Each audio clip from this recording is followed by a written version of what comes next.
Esse é o módulo 1 que a gente vai começar falando sobre isso. E todos nós temos necessidades emocionais a serem supridas. E essas necessidades, elas começam na infância e na adolescência. E num esquema evolutivo, nós precisamos de afeto, limite, autonomia, espontaneidade e validação. Vamos falar um pouquinho sobre cada um deles. Afeto. Afeto é o amor que os nossos pais e os nossos familiares nos deram. Então nós precisamos de amor. Qual é a porcentagem desse amor? Quanto que a gente precisa de amor? O máximo possível. É lógico que todos nós temos privação emocional. A gente acha que precisa receber mais, mas às vezes as limitações dos nossos pais, dos nossos familiares, não foi possível. As próprias limitações deles, as próprias vulnerabilidades deles não foram possíveis. Ele nos dá tanto que nós queríamos. Mas nós precisamos de afeto para poder seguir em frente. Limite. Nós precisamos de limite. Aquele pai ou aquela mãe que dá muito limite aos filhos, o filho ele fica muito recatado e tem dificuldade de tomar decisões.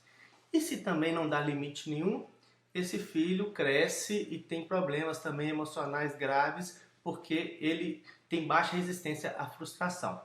Autonomia eu digo que é um dos principais. Nós precisamos de autonomia para um bom desenvolvimento, para tomar de decisões. O que é espontaneidade? Espontaneidade é você ser você mesma. A gente poder usar a roupa que quer, sentar do jeito que quer. Muitos pais falam assim: ó, minha filha, senta de tal maneira. Olha, que cabelo é esse? Então fica tolindo os filhos, então ele perde essa espontaneidade que é natural da própria pessoa. E a validação é quando acertar ou errar, e também os pais podem falar com o filho: olha, você tirou a nota 5? Tirou a nota 5. Tudo bem. O que nós podemos fazer? Mas então nós, como adultos, nós também passamos por essa parte, chegamos na fase adulta e às vezes algumas dessas necessidades não estão supridas.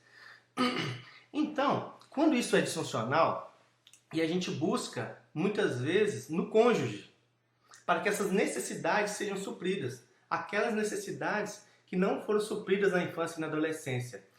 Isso chega a ser complicado porque o outro também tem os seus esquemas. Ele traz consigo essas frustrações também. E na verdade o casamento ele é uma oportunidade, é uma nova oportunidade para que essas necessidades que não foram supridas, ambos possam juntos, mas não como uma obrigação. Porque na verdade aquela história de os opostos se atraem, isso se dá só na física mesmo. Porque na verdade os objetivos mais semelhantes possíveis são melhores para um bom funcionamento do casal. Mas voltando nessa questão de cuidar de nós primeiros, vamos dar um exemplo. Um bombeiro, um policial, o bombeiro para apagar um fogo, o policial para entrar numa comunidade bastante perigosa, que tem um tiroteio, o que eles fazem? Eles chegam lá de qualquer maneira? Vamos pensar um pouquinho. De maneira nenhuma, né? Primeira coisa, eles têm que cuidar deles primeiro.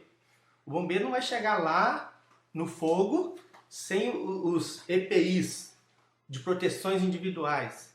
Então, primeiro, eles cuidam deles, para que não comprometam a missão. Outro dia eu fiz um treinamento de primeiros socorros. E um instrutor falou uma coisa interessante. Ele falou assim: um exemplo que a gente está no avião e dá uma descompressão no avião, cai aquele tanto de máscara, e são muitas máscaras, cai mais do que tem de passageiro. E você é a mãe, e seu filhinho está do seu lado, o que você faz? Você coloca primeiro em você ou primeiro nele? A pessoa, primeiro nele. O instrutor já morreu. Porque na verdade primeiro a gente tem que cuidar da gente primeiro. Primeiro em você, depois no filho. Por quê? Se você colocar nele, vai estar a descompressão, você não vai ter a condição de cuidar do próprio filho. Então, a gente tem que pensar uma coisa. Pensando na gente primeiro, isso não é um egocentrismo, isso não é um egoísmo. Nós estamos cuidando de nós para podermos cuidar dos outros. E o que acontece? Muitos pais, eles se colocam em risco, assumindo responsabilidade dos filhos como uma ordenança, como se fosse divina, ou ao contrário, uma punição, o qual deve ser cumprida pela família.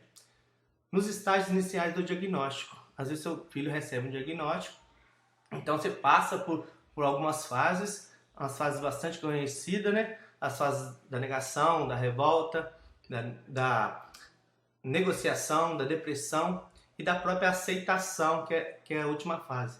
Mas isso é tudo muito misturado.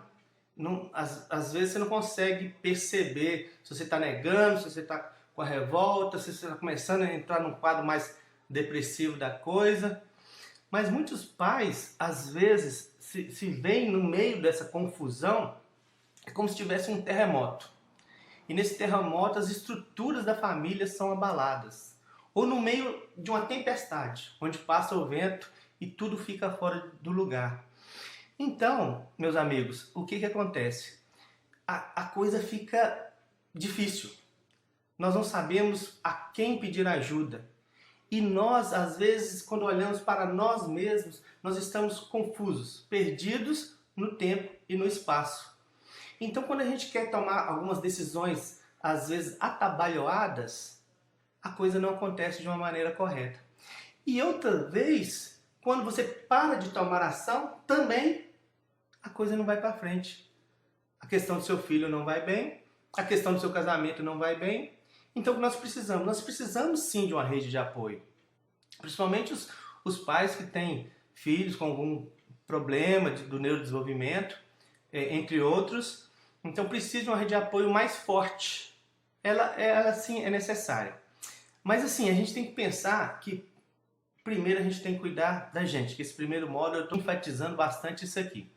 Porque pensa bem, outro dia eu vi que há um novo processo depois desses de revolta, negação, até chegar à aceitação. Depois que você chega a uma aceitação de um diagnóstico, de alguma frustração que aconteceu na sua família, o que acontece? Você tem que, segundo esse disse assim, você tem que vestir a camisa. Seria o processo do ativismo. Eu não concordo muito sobre isso não. Porque pensa bem, se eu não quero vestir a camisa, eu vou dar um exemplo aqui do autismo. Meu filho tem autismo e eu não vou vestir a camisa, literalmente vestir a camisa. Eu não vou ser um ativista. Eu não vou sair para as caminhadas, eu não vou falar na televisão, mas eu vou fazer o máximo para cuidar de mim, cuidar do meu filho, cuidar do meu esposo, ou cuidar da minha esposa. Então, a importância que está, o que você dá conta? O que é importante para você? É importante, acredito, que chegar a uma fase de aceitação, para que venham as dificuldades, você possa seguir os processos, com os desenvolvimentos, até com as terapias, até com a questão do seu casamento. É preciso ter uma aceitação dentro do seu contexto familiar. Mas não literalmente eu preciso vestir a camisa como uma missão divina. Deus colocou na minha família isso, eu sou obrigada, ou até, como já disse, uma questão de punição. Então é importante a gente não ficar embaraçado nisso. Você viu que eu não concordei com o ativismo, né? A gente tem que cuidar da gente mesmo, é importante a gente se priorizar. E a gente vai pensar uma coisa, lá no enfrentamento da situação ali do bombeiro no fogo, ou o seu casamento, o seu contexto familiar, quando estivesse pegando fogo, o que precisa? Primeira coisa, nós precisamos de calma, precisamos iniciar com muita calma. Uma coisa importante também, individualmente, tá? Nós precisamos expressar os nossos sentimentos. Porque muitas vezes nós colocamos esse sentimento dentro de nós, seguramos ele. Desculpa uma expressão aqui estranha. É como se fosse uma barragem, porque houve um acidente e é uma questão complicada, mas é como se você barrasse os sentimentos, barrasse. E aquilo ia lotando, uma hora sai tudo. Então, se você não expressar os seus sentimentos de dor, às vezes de alegria, então isso vai trazer uma grande dificuldade. Então é importante a gente expressar os nossos sentimentos.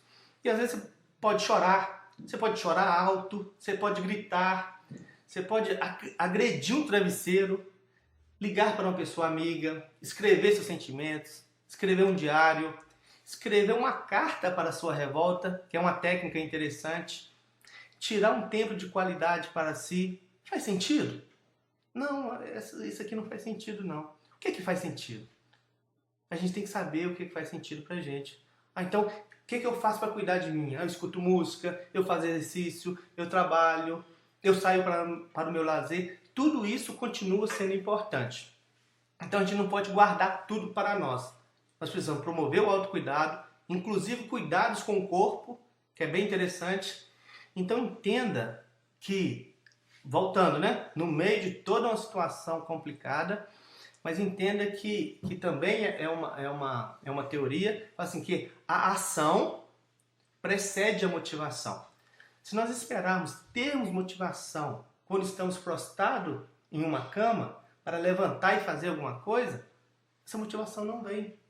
Às vezes nós não estamos motivados para trabalhar, para fazer, para ir nas terapias, nós estamos revoltados, nós estamos negando, né? Estamos naqueles processos, mas às vezes nós temos que agir, muitas vezes sem a própria motivação. Então a ação precede a motivação.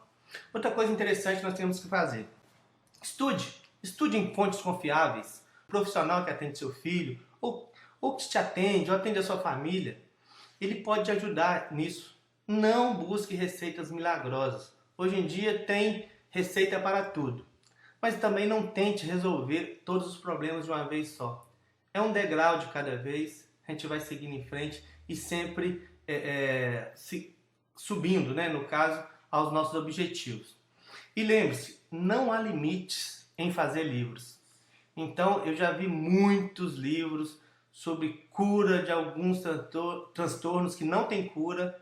Então a gente começa a ficar embaraçado nessa situação e entra em dificuldade.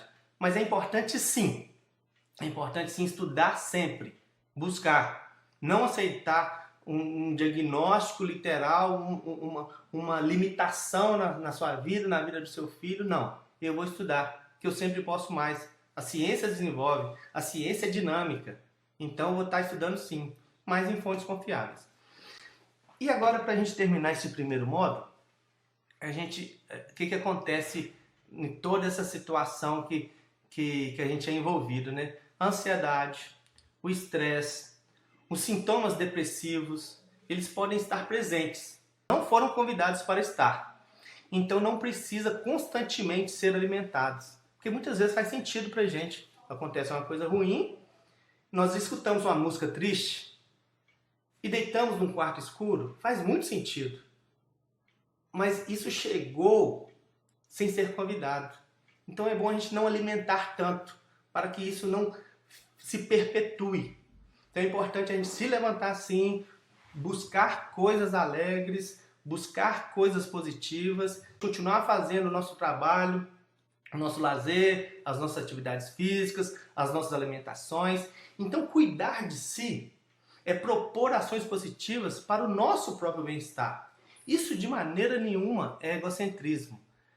A gente, voltando a dizer, para desarmar uma bomba, nós precisamos estar calmos. Então o primeiro passo é o autocuidado. Tem uma música do Frejá, que eu acho bem interessante, que ela chama Amor para Recomeçar. Ela fala assim: quando ficar triste, que seja por um dia e não um ano inteiro. E que você descubra que rir é bom, mas que rir de tudo é desespero. Então o que acontece? Se a gente ficar depressivo por um ano inteiro, você vai sofrer todas essas consequências. Isso vai ser participante do seu funcionamento. Nós estamos passando uma pandemia, né? 2 anos de uma pandemia. Se eu me isolo, isso como se faz parte de mim o tempo todo. Então que você não fique triste por um ano inteiro. Permita-se sofrer, permita-se chorar, expresse os seus sentimentos, mas que não seja por um ano inteiro. Permita-se seguir em frente. E que também você não ria de tudo, porque rir de tudo é desespero.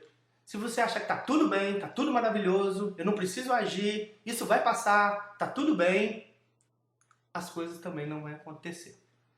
Mas então, terminando esse módulo 1, eu gostaria de terminar falando, primeiro passo, o autocuidado. Tá bom? Até o próximo módulo. Tchau, tchau.